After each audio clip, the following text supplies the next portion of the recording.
Hey everybody, it's Mr. A. I'm glad you found my YouTube channel, and I hope you're all feeling safe and healthy and keeping yourself safe with the coronavirus. Keep social distancing, make sure that you wash your hands a lot, sneeze into your elbows, all that sort of thing that you guys all know how to do, and we will get through this. This too will pass. In the meantime, I am really missing teaching your classes, and some of you I hope are missing hearing from my classes as well, so this is going to be enrichment sort of thing. We're going to continue talking about theater history today. So I've sent you guys a PowerPoint. It's the same PowerPoint I was running through before, but it's not really designed for you to just kind of watch it, or read through it. It's designed for me to be able to teach from it. So, if you have that open on one side, on one tab or whatever, and then you have me open on another tab, if you can figure out how to do that, that's going to make things a whole lot easier. Let's talk about some theater history. Some of you already got this, by the way. We're probably going to go through the beginning of the Greeks today. So some of you already got that, but that's okay. It's a good review anyway. So, starting out at the very beginning, we're going to go to the first slide, talking about the purpose of theater. Now, the reason I start off with the purpose of theater is that when you look at history of any kind, you need to have a model about how to look through it. Some people just go chronological, but that can get very tedious when we're talking about 2,500 years of history of the theater. So what I like to look at is the purpose of theater. And one thing that I like to do is look at what I call the great pendulum. Now, a pendulum is something that just kind of swings back and forth from one side to the other. And what that means is if you take one end of a pendulum, pull it all the way far to the other side, it doesn't matter, it doesn't matter. It's just going to swing the same direction to the other side to the same level. It's the same sort of thing when we look at history. You can see this a little bit in your own lives in just looking at it like American politics, where people will go like real conservative, and then suddenly, well, boom, they go all way over to the liberal side, and then way back to conservative. You've seen that happen in your own lives, or at least I have. You will have seen it happen, I'm sure. Now, when we talk about the history of theater, the thing I like to look at is what people consider to be the purpose of this theater. The purpose of this art form. What is the point of it? What is the point of an art form where we sit down and we watch other people pretending to be things that they're not? What good does that do for us? Well, historically, there's been two purposes of theater. They've kind of gone back and forth. The first one, chronologically, and go ahead and advance your PowerPoint slideshow for a bit, to purpose one, which is to educate. You see, very early on, people discovered that if you want to teach somebody something, one way that can really get into their heart and get into their mind and really change their mind about something would be to show them a story. See, let's say I was trying to convince all of you to go to war. That war was a wonderful, great thing, and you should be proud to go to war for your country and all that sort of thing. Now, I could stand here talking and give you a big, long speech, and that might convince some of you. Or I could show you movies. People discovered this in World War II. If you want to go YouTubing around and discovering old Bugs Bunny cartoons or old Daffy Duck cartoons where it shows Daffy Duck like slapping Hitler in the face or something, this was for a purpose. It got people all pumped up about the war, and it worked. And then you fast forward another 40 years to the end of the Vietnam War, where people were saying, war is terrible. And I could stand up here and talk about how war is terrible for a long time, and it convinced some of you. Or I could show you a movie like Platoon, or Apocalypse Now, or one of these, and that would really make you think, oh wow, this is a terrible thing. So, education. Using the theater to teach people things, and to teach them especially moral or religious things, as if this is what is right. This is how we should worship, follow the gods, be better people, whatever that means. Alright? So that was one purpose. Now what would happen is people, one era, one group of people would have that purpose, but then another group of people would come along and they would say, no, that's very boring, or that's not very interesting, or that's not a lot of fun. And so they would flip it far over to the other side, which is where we get the second purpose, which was to entertain. Now, nothing's wrong with entertainment. We live in a very hard life. There's a lot of tough things. You guys are aware of this right now if you're all stuck at your house, right? It's hard. It's stressful. One thing that helps you get through that stress is entertainment. And I'm sure a lot of you are watching a lot of movies, a lot of Netflix, a lot of video games and stuff like that. And there's nothing wrong with that at all. But when you think that the purpose of theater is mostly to entertain people, well then, you're not after people's hearts and minds anymore. No. Now what you're after is their money. So if you look at an era where people believe the purpose of theater is entertain, look around to see who's getting paid. Someone's getting paid. All right? So those are the two purposes we're going to talk about. To educate, to entertain, going back and forth like that. You got that? Keep that in your head as we go through all of this stuff, because you're going to see that in the areas, and it really helps you get a sense of why they did the kind of theater they did, if they thought this was the purpose of it. So let's go ahead and talk about ancient Greece.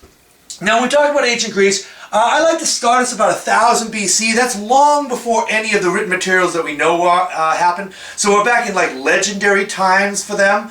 And they had an idea of theater at that point, but that was not when theater was invented. I mean, to be inventing theater is a tricky thing to say, because theater showed up unannounced in lots of different places. In Greece, and in Africa, and in Asia, and in China, Japan, Australia, ancient America. In lots of different cultures, there was theater. So it's not like the Greeks invented it and then everyone else borrowed it. All right? I want to make sure you understand that. The difference between the Greeks and the other guys, and the reason we kind of start with the Greeks, is that the Greeks have a legend about where it came from for them. So that's why we're starting there. This might be the oldest form of art in human history. I like to think it is. Partly because I love theater. And partly because, here's the thing, if you're doing a writing or art or sculpture or something like that, that leaves an artifact. You have something you can point to and say, see, this is where it happened. Theater happens in an instant. You watch something happen, and then it's over. You have no artifact. Until we invented videotape, we had no way to have an artifact of that. And that's why it's hard to say where exactly it began. We do know this about the Greeks, though. It's the first place that we have written materials. We know what happened there. We still have plays from that time period. 2,500 years old, we have plays. So, let's talk about ancient Greece. Now, when we talk about ancient Greece, the purpose of theater for them absolutely was education. And especially religious education. They were here trying to change your hearts and minds, teach you how to follow the gods better. Sometimes in many parts of the theater, they considered it even a civic duty. You had to go to the theater. In the same way that you have to vote. You know, it's a thing you're supposed to do as a good citizen. So their theater actually began with the worship of a god. And it should be on the slide that starts with purpose of theater education, and then you go to the god of wine, Dionysus. And you should have a red box with a guy wearing a blue vest and carrying some vines and stuff. That's the god of wine. His name was Dionysus. Now, if you believed in the ancient Greek gods, then you were probably scared of them. See, the Greeks believed that if you offended a god or even just forgot to honor him, the gods would smite you. And so they were getting smitten a lot. And they figured, okay, the gods are angry, what can we do to appease them? So the god of wine is a very important god to them, partly because they love to drink wine, and partly because the god of wine had to do with harvesting, and it was very important to make sure their harvest worked. So in order to honor this god, they had a festival to honor him. And part of the festival, it would last for about probably a week or so, and as part of the festival, the priests of Dionysus would sing songs in honor of Dionysus and of the other gods. And so far, that's all it was. It was just singing. But because they were kind of a competitive people, they ended up making it into a bit of a contest. And so there was a prize for the best original performance. Now again, the people performing were the priests of Dionysus and people the priests of Dionysus asked to perform for them. These people eventually become the actors in ancient Greece. So important to understand that. First of all, they are all men.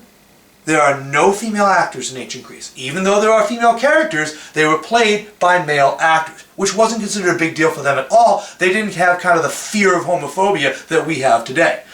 In any case, though, they were all men. The other thing to understand is that they were priests. In other words, no one was paying them to be an actor. That wasn't their job. Their job was to be a priest. So, all these guys would get together and they'd start putting on these songs. And along comes a guy named Thespis. Now Thespis, today we call Thespis the first actor, but he wasn't an actor in the sense we would talk about. He was a priest, and he was a songwriter. And what he did is that he got his chorus together to sing a song, as all of them did. A chorus was a group of people that all talked as one, usually singing. And every Greek play we're going to talk about does have a chorus. But what Thespis did that no one had done before is Thespis had his chorus standing in one place, and he stepped away from them, and he stepped over to here, and he sang to them, and then they sang back to him, and then he sang to them. Now suddenly they're not singing to the audience, they're singing to each other. What he had done is create what was called dialogue. You as an audience watching other people talk to each other. And that created a whole new art form. Now it's not about singing as much as it's about watching a conversation. And that was theater. This is why sometimes great actors, especially classical actors, will be called thespians, because of Thespis. So what happened is that Thespis apparently won the contest and he got a lot of attention. And a lot of people started copying him and saying, hey, I like that idea, let's make a dialogue out of my song. And then somebody said, well, hey, if I can pull out one actor, why don't we pull out two? Why don't we pull out three? That's as far as they ever actually go. So if you look at the ancient Greek plays, the most you ever have on stage at a time is 3 actors and a chorus. That's all they really do. They have more than that many characters, but only that many people would be on stage at a time. And for them, it was no big deal to think, okay, now I'm playing one character, I step off stage, and then I come back, and now I'm playing a different character, and no one thought it was any big deal at all. But anyway, we now have a whole different art form. It's not about the music. The music continues to be part of it. But the music was like what they also did. It was now about theater. Now, there's a new art form, and it came about during the festival of Dionysus, so people thought, okay, well, Dionysus invented this. And so Dionysus becomes the god of wine, but now also the god of theater. So from the beginnings of Greek society, wine and theater, drunkenness and acting are considered part of the same picture. Make of that what you will. Also insanity. Make of that what you will. In any case, though, whatever, we have a whole new art form. And so, over the course of hundreds of years, they start coming up with lots of different plays. And as they look at them, after a while, it becomes very clear they have 2 different specific kinds of plays. And that's why we end up seeing this symbol. If you've ever seen this before, this symbol has 2 masks, one of which is a frowning face, and another one is a happy face. This is partly because in Greek culture they did use masks as part of their theater, so that people could see your expressions if you're sitting way, way, way in the back. The other reason, though, is because there's kind of 2 kinds. There's a happy kind of play, and there's a sad kind of play. So we're going to talk about those 2 kinds of plays now. Now, the first one we're going to talk about is what they called the most important one, which was the sad kind. They called that a tragedy. So this is a sad or a serious play, usually showing the death or the downfall of the major character. And this was intended to show them, hey, this is why you got to be careful about worshiping the gods in the wrong way, because this terrible stuff might happen. So this was considered very important. It was like a lesson. Now, this isn't necessarily important, but hey, this is enrichment stuff anyway, so this is probably fine. The word tragedy doesn't mean sad story. The actual Greek meaning is goat song. That's what it means. So how do we get from goat song to a sad story? Well, I'll tell you. You see, it was still part of their religious performances. It was part of their religion. Now, in the ancient world, one thing you did in lots of religions, including in the Bible, by the way, is that people would sacrifice animals to the gods as a way of showing their devotion. You know, it's no different than for us giving money at church. They didn't have a lot of money, what they had was flocks. And so the idea was that they would give a great, an animal and burn it on the altar, and they were giving it to the god. So that's part of their religion. Now, this play they're doing was still part of their worshiping Dionysus, so they still need to sacrifice an animal. So what would happen is that at the end of the play, there would usually be a very sad song, kind of lamenting the downfall of this character that has died and all this sort of thing, right? And what happened is the people whose job it was to prepare the goat for the sacrifice would hear this song and they'd say, ah, that means that the play is almost over. We better get the goat ready for sacrifice. So they started referring to that song as the goat song, the tragedeus. Eventually, the word tragedy became used for that entire sad story. And that's why the word tragedy, which means goat song, today means a sad play. Isn't that cool? Not necessarily important. I wasn't going to put it on the test or anything like that, but hey, this is enrichment, so that's what, I hope you feel enriched. Now the second kind of play is a little bit more simple, which is a comedy. A comedy was a funny or lighthearted play. They still were intended to teach people things, but they weren't considered to be as important sort of things. I mean, it'd be the difference between teaching you to follow the gods correctly versus teaching you maybe how you should deal with your wife. You know, so it's like considered less important, but still knowledgeable, and there's a lot of funny stuff. Now, there weren't nearly as many comedies as there were tragedies in Greek drama because they weren't considered to be nearly as important. But the ones we've got still are pretty funny. Now, I will say this about the comedies in Greek times. They are thousands of years old. A lot of the jokes are now stale. Comedy has a shelf life, you know, because we don't know what they're referring to. We don't know what the politics was necessarily. So unless you read up on those politics, some of the jokes don't quite land. The other thing I should warn you about if you're going to read some of these or watch some of these is that these were very dirty plays. If you stop and think about it, this isn't all that surprising. I told you there's a bunch of guys on the stage, a bunch of guys in the audience. Women generally didn't go to the plays. And it was a festival of wine. You get a bunch of guys together, give them a lot of wine, have one of them say, hey, let me tell you a funny story. Well, yeah, it's probably going to be about sex. And it was. A lot of them are sexual plays and stuff. But they were funny. So anyway, that's comedies, that's tragedies. Those are the two big kinds of plays. There were other stuff, satyr plays and stuff like that, but that's stuff for another time. Now, the other thing to know about the plays is that they were usually not original. Most of the plays were not new material in the sense that somebody would make up a story no one had heard before. Especially the tragedies. They were usually not new material. It would be like watching a Bible story. It would be like if you went to a play that was called Noah's Ark. You know what's going to happen there. You know there's going to be a guy, probably with a beard. He's going to have a big boat. He's going to have a bunch of animals, 2 of each. You know that. You know that. Even if that's not your religion, it's your culture. In the same way, if the Greeks went to see a play that was called Antigone, they know that. They know what Antigone was. There was no surprise at the end when Antigone dies. They knew that was going to happen. So it was like watching a Bible story, or sometimes like watching something out of history. Like if you watch a play called Lincoln, you know at the end that Lincoln's going to get shot. Because you know that, it's in your history. Or you should know it. In any case, though, you guys don't know. So as I go through these plays, I'm going to spend some time explaining to you what was going to happen so that you'll understand what these plays were about and why they were considered to be so important. We're going to start off with the Greek playwrights. And the first thing we should know, oh yes, the first thing I want you to know about the Greek playwrights is that we don't know much about most of them. It's 2,000 years ago, guys, more than that. Most of their plays are gone. We have the names of the people that won the contest year by year because they kept track of that, but we usually don't have that play. We might have like a speech from it or like a couple lines of dialogue, but most of it is gone. You know, partly because it's written on paper that falls apart. Sometimes they had stuff that was preserved, but then it was burned in libraries. There's a great library in Alexandria, Egypt that was burned. We lost lots of stuff from that.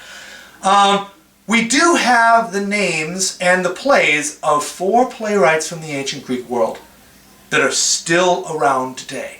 And I'm going to tell you about all 4 of them. And I'm going to give you one play from each one. Now, as I'm taking you these notes, what I want you to do is take track of the writer, the name of the play, and then listen to me as I tell you about it, okay? Because as I tell you about it, I want you to be able to use that. Eventually, when we get back to school, we'll have a test on this stuff. And the test usually involves things like, okay, here's a play about this. And then you'll say, oh yes, I remember that play. It's called this.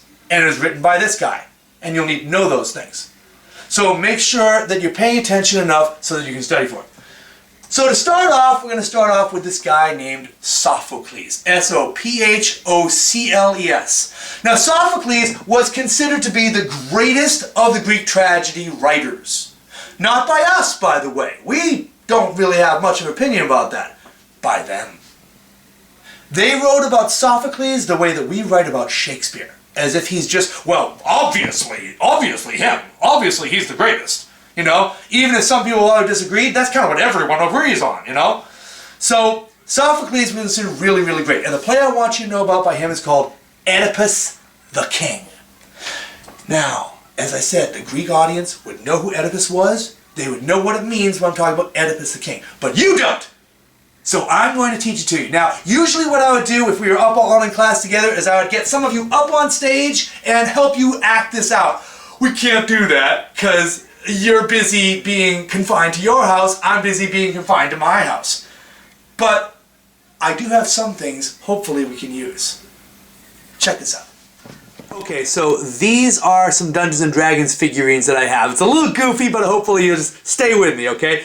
The story of Oedipus the King happens in the city of Thebes, or mostly in the city of Thebes. You've got a king named Laius and a queen named Jocasta. They want children. They pray to the gods give them a baby. And so now they've got a baby prince, and they decide they want to know what's going to happen to this prince so they can take care of it. So they take it over here to someone called the Oracle. Now the Oracle is a woman that was blessed by the god Apollo so that she could see the future and that she would always tell the truth. So they come here and they say, hey, this is our wonderful little child. What do you think? Isn't he gorgeous? What's going to happen to our baby in the future? The Oracle takes one look at him and says, this child will one day grow up and kill his father. And he will also marry and have children with his mother. And Laius and Jocasta say, what? No, that's crazy talk. We can't do that. So they go back to Thebes and they say, okay, what can we do about this? We can't let this baby grow up and kill us and marry you. That can't work. We got to get rid of this baby. So they call a servant and they say to this servant, all right, take this baby, go take it to the top of the mountain and leave it there to die. And the servant says, okay, Your Majesty, if you say so. And he leaves. And so Jocasta and Laius say, well, done and done. That won't happen now. Of course, that's not the ending. If that was the ending, the story would be over. No, what happens is the servant goes up to the mountain and leaves the baby there, but he says, I can't just leave a baby here to die. That's terrible. Hey, there's a shepherd guy. A shepherd guy shows up as a shepherd. Would you take hold of this baby, please? I can't keep it, and that way it won't die. And the shepherd says, oh, okay, I'll take hold of it. And the servant says, good, I've done my duty. And he goes back down. And the shepherd sees this baby and says, oh, I don't want to keep this baby for myself either. I know what to do with it. He goes down the other side of the mountain to the kingdom of Corinth. And in Corinth, there is a king and queen that don't have any children. And so the shepherd gives the baby to them, and they raise the baby of themselves as their own. They name him Oedipus, which name means swollen foot. They call him that because as a baby, they tied his feet together so that he would die, and so his feet are swollen. He grows up, his feet are fine, and while he's growing up, these guys, his mom and dad here, they never tell him that he's adopted, so he doesn't know that. So anyway, though, he grows up, becomes a grown man, and then off he goes to do his fortune, and he decides, first of all, he's going to go to the Oracle and say, behold, I am Oedipus, I am the Prince of Corinth. What shall happen to me in the future? The Oracle is still able to see the future and can't lie, and so looks at him and says, you, sir, will one day kill your father and marry and have children with your mother. And he says, what? I can't do that. I'm not going to do that. I am never going back to Corinth again. And so Corinth is gone because he's never going to go back there again. He never comes back into the story. He goes off on an adventure. Along the way, he runs into this old guy. And they get in an argument. This old guy gets in an argument, and he has it coming because he's kind of being a jerk. But anyway, they get in an argument, and they get in an argument that turns into a fight, turns into a duel, and Oedipus kills this guy. Now, again, Oedipus has done nothing wrong. This guy had it coming. But who is this guy? Well, that would be Laius, his actual biological father. Now, Oedipus does not know that. He continues on his way, and he comes to the city of Thebes. And in the city of Thebes, the people are very, very upset because there is a great big monster called a Sphinx. I know, that's a dragon, not a Sphinx, but that's what I got, so deal with it. So Oedipus kills the Sphinx.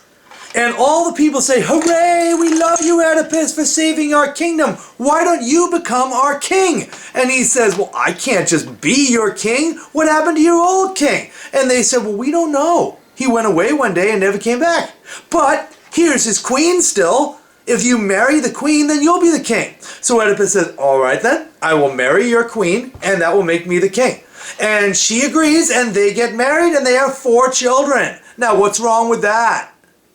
Well, what's wrong with that is that this is his actual biological mother, Jocasta, but he doesn't know it. Now, at this point, the Greeks would be asking, has Oedipus done anything wrong? Because he's committed patricide and incest, but he doesn't know that he has. So can you commit a sin without knowing it's a sin? Or do you have to be knowledgeable about it? That's the kind of questions that they love to ask themselves. In any case, though, all of what I just told you is background.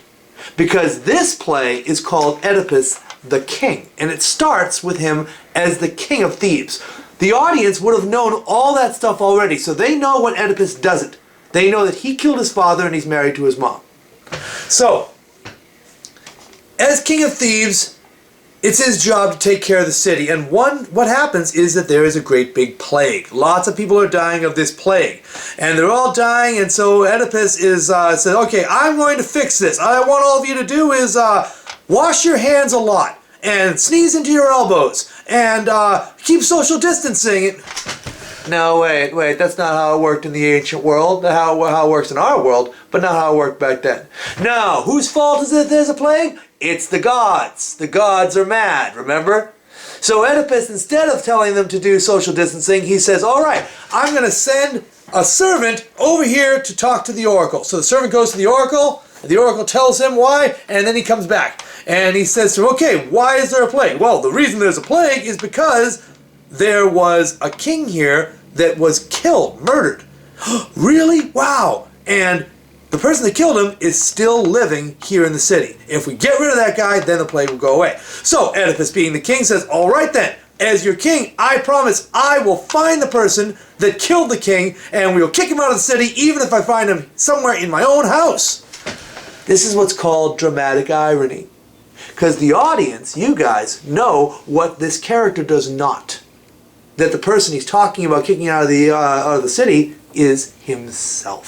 So, he calls for a guy named Tiresias. Tiresias is blind. He can't see, which means, of course, he knows everything. He can see all because he sees nothing.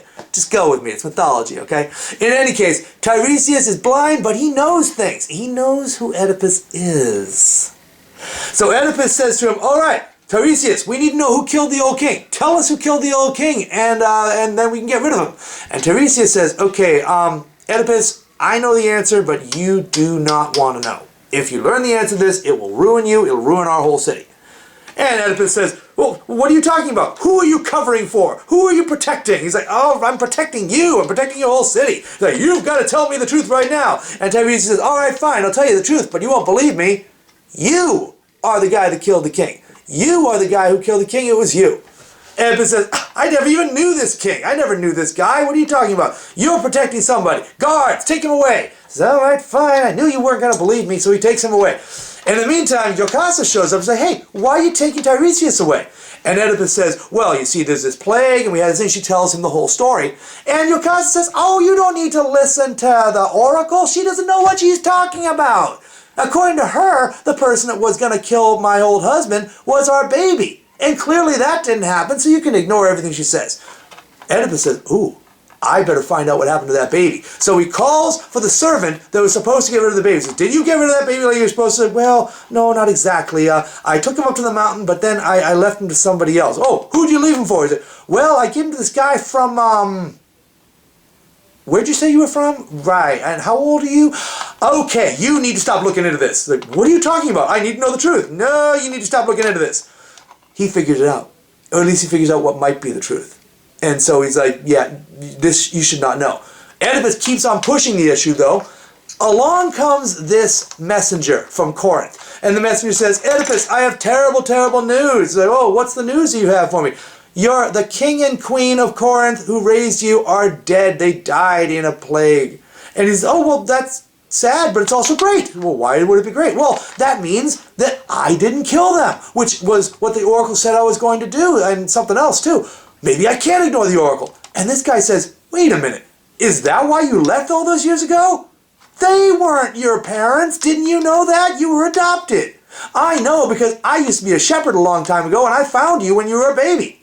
Jocasta is listening to this, and she goes, oh, by all the gods! Oedipus, no, stop listening, we don't want to know anything else, no more.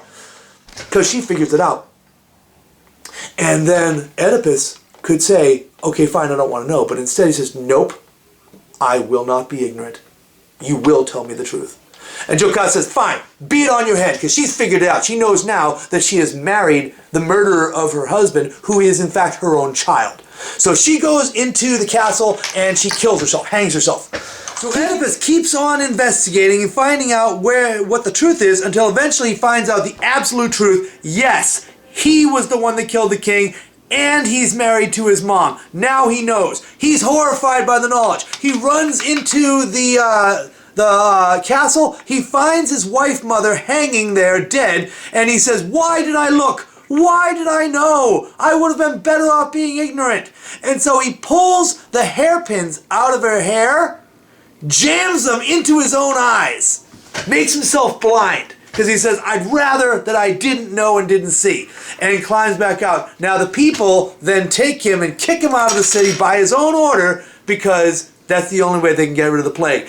And that is the story of Oedipus the king. It starts with him being a king that everybody loves, ends with him being a blind beggar that's been outcast from the city. It takes a day of his time. So the message is, if you're not careful, even the greatest can fall. And there's another message. So, the ancient Greeks already knew this story. They knew how it was going to end. So when Sophocles retold it, he was directly trying to give a particular lesson. And that lesson has to do with something called a hamartia. H-A-M-A-R-T-I-A. Also called a fatal flaw. Now, hamartia is a part of a character's personality that causes his or her destruction. Now again, it's something inside of them, not something out there. The fact that Oedipus has killed his father and married his mother is not his hamartia, because that's not something he chose to do. The fact, though, that he doesn't let things go is. You see, way back at the very beginning of the story, if Tiresias had said, okay, Oedipus, you don't want to know, and he had said, okay, fine, I don't need to know, well then nothing bad would have happened. That's his hamartia. He refuses to stay ignorant. Because Sophocles is saying there's some things the gods don't want you to know, and you're best off just staying ignorant. Now, you don't have to agree with that, by the way. I don't think I do. But that is certainly the message. Pay attention to that, because lots of tragedies have characters that have hamartias or fatal flaws. Especially as we get into Shakespeare, you'll see a lot of those. There's other kinds of tragedies which we're going to talk about, but a lot of them do have hamartias or fatal flaws, so make sure that you can pick them out for when you see them. That's about as far as I'm going to go today. If you're still interested in learning more about Oedipus, I'm going to put a couple of links in the description that will go to some other versions of Oedipus the King, so you can get a better thing. In fact, heck, I'll go ahead and put a link to an entire version of it. I saw a version of the, if you're really interested in Oedipus, want to see the whole thing, it takes an hour and a half to watch, but you are welcome to watch it. Don't feel any requirement to, but if you want to watch the whole play, it's really cool to watch. Next time, I'm going to give you 3 other writers and 3 other plays, and then take us to the end of Greek theater. In the meantime, keep washing your hands, keep doing your homework. Go ahead and get your monologues. A lot of you still haven't done that, I know. So get your monologues, work on those, and stay safe, stay healthy.